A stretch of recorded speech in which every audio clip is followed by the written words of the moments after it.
असे काही एक्सपिरियन्सेस आता लोकांचे काही आले का तुम्हाला पुढे गेल्यानंतर, म्हणजे आपला पॉडकास्ट झाल्यानंतर? जसं तुम्ही एक लहान मुलाचं उदाहरण सांगितलं होतं की ते तुम्हाला येऊन म्हणजे सोल लेवलवर. सो असे काही लोकांचे अनुभव किंवा तुमचे अनुभव जे तुम्हाला अजून इथे शेअर करावेसे वाटतील? माझे भरपूर अनुभव आहेत. म्हणजे लोक मला विचारतात पण की सोलशी बोलताना भीती नाही का वाटत, पण मी परत सांगेन की कुठलंच सोल खराब नसतं आणि कुठलंच सोल चांगलं नसतं. All are neutral in the, म्हणजे देवाच्या नजरेत आपण सगळे एकच आहोत, कोणी खराब कोणी चांगलं नाहीये. पण जर खराब सोल्स असले तरी माझे जे अनुभव आलेत की काही सोल्स असे खूप असतात की म्हणजे मी एका घराचं आकाशिक केलं आता रिसेंटली. त्या क्लायंट पण होत्या, स्टुडंट पण होत्या. तर त्या एका घरामध्ये राहत होत्या, त्यांचा भरभराट होत होता, सगळं चांगलं चाललं होतं.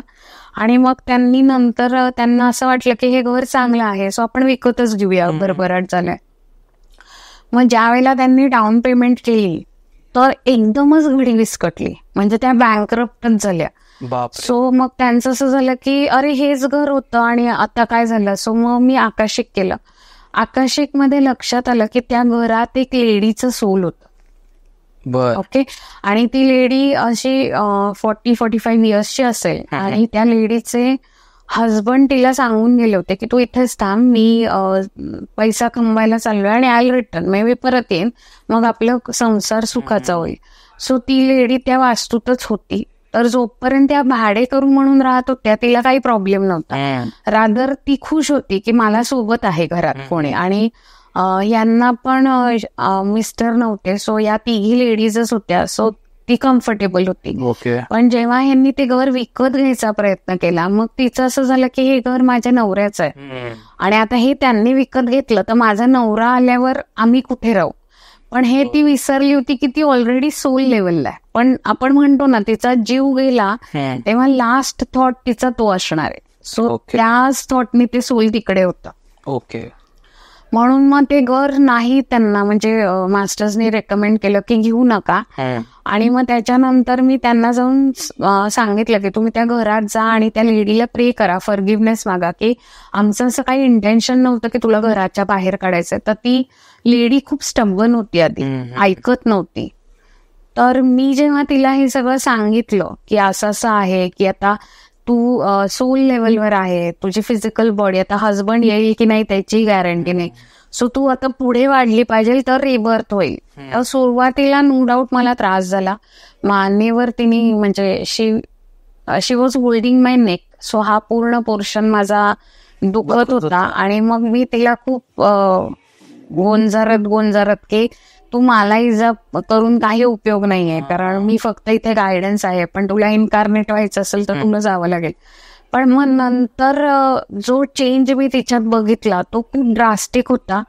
आणि नंतर rather she was only sorry की ती फॅमिली घेत होती घर, पण आता तोपर्यंत त्यांचा व्यवहार तुटला होता. पण तिने प्रॉमिस केलं होतं की शी विल इनकार्नेट. आणि मग त्या क्लायंटला मी सांगितलं होतं की काहीतरी फूड, पण आता त्या लेडीचं नाव आम्हाला माहित नव्हतं. सो मग आम्ही थोडंसं डोनेशन द्यायला सांगितलं होतं तिला जेवणाचं. But hopefully that soul has travelled.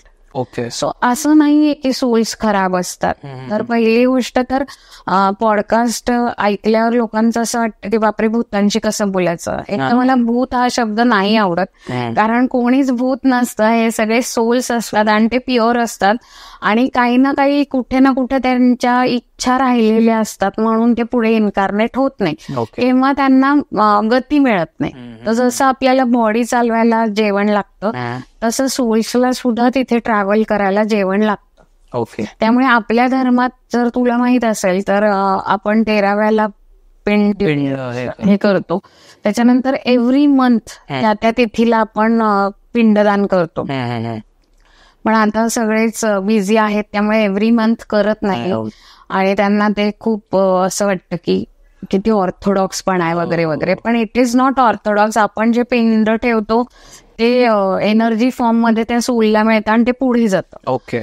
तर माझं असं लोकांना म्हणणं आहे की ठीक आहे तुम्हाला वेळ नसेल पूजा पाठ करायला, तर जो व्यक्ती गेलाय तुमच्या घरात त्या व्यक्तीच्या नावाने अन्नदान मंदिरात करा आणि भगवंताला प्रार्थना करा की हा व्यक्ती आमच्या फॅमिलीतला होता, तर त्याला पुढची गती चांगली मिळू दे आणि त्याचा सोल पीसमध्ये राहू दे, एवढं जरी केलं तरी एनर्जी मिळते. ओके. तुम्ही मगाशी एक शब्द वापरलात, इन्कार्नेशन. सो त्याचा अर्थ काय साध्या लोकांना कळण्यासाठी? इन्कार्नेशन म्हणजे पुढचे आयुष्य घेत जाणं. बर. म्हणजे आपण सगळेच लेसन्स एका लाईफमध्ये नाही शिकत. म्हणजे आपण जर बघितलं तर आपण डायरेक्ट मनुष्य योनीला जन्माला नाही आलोय. आपण पण सगळा तो 84 ह्याचा फेरा करून आणि मग इथपर्यंत आलोय. सो आपला पुढचा प्रवास म्हणजे असं म्हणतात की जेव्हा आपण मनुष्य योनीत येतो तर आपण सर्वात जास्त इंटेलिजंट असतो सगळ्या जीवांपेक्षा. आपल्याला लॉजिकल थिंकिंग आहे, आपल्याला बॉडी कंट्रोल आहे, आपण सगळं करू शकतो, राईट. सो ते करताना जर आपण व्यवस्थित सगळं करत गेलो तर आपण पुढे जातो आणि मोक्षाला जाऊन हे करतो. आता इथे पण थोडा वाद आहे लोकांचा की मोक्ष म्हणजे रिबर्थ आहे का नाहीये. तर मोक्ष म्हणजे रिबर्थ होत नाही असं नाही, पण जेव्हा आपण मरतो तेव्हा असं गरुड पुराणात पण सांगितलं गेलं की आपण जेव्हा भगवंतासमोर असतो तेव्हा आपली लाईफ आपल्याला दाखवली जाते की आपण पृथ्वीवर काय करू आलोय. सो भगवंत कुठेच डिसाईड करत नाही की तू या पद्धतीने सफर होशील किंवा असा उत्कर्ष मिळवशील. आपणच भगवंताला म्हणतो की हा पॉज, इथे मी चुकलीये, हे माझ्याकडनं चुकीचं झालंय. सो मग भगवंत विचारतो की मग आता ही चूक कशी सुधारणार तू. तर मग मी ठरवते, मी सांगते त्यांना की ठीक आहे, मी असं सफरिंग घेईन आता नेक्स्ट जन्मात. बर. आणि मग तो लेसन शिकेन.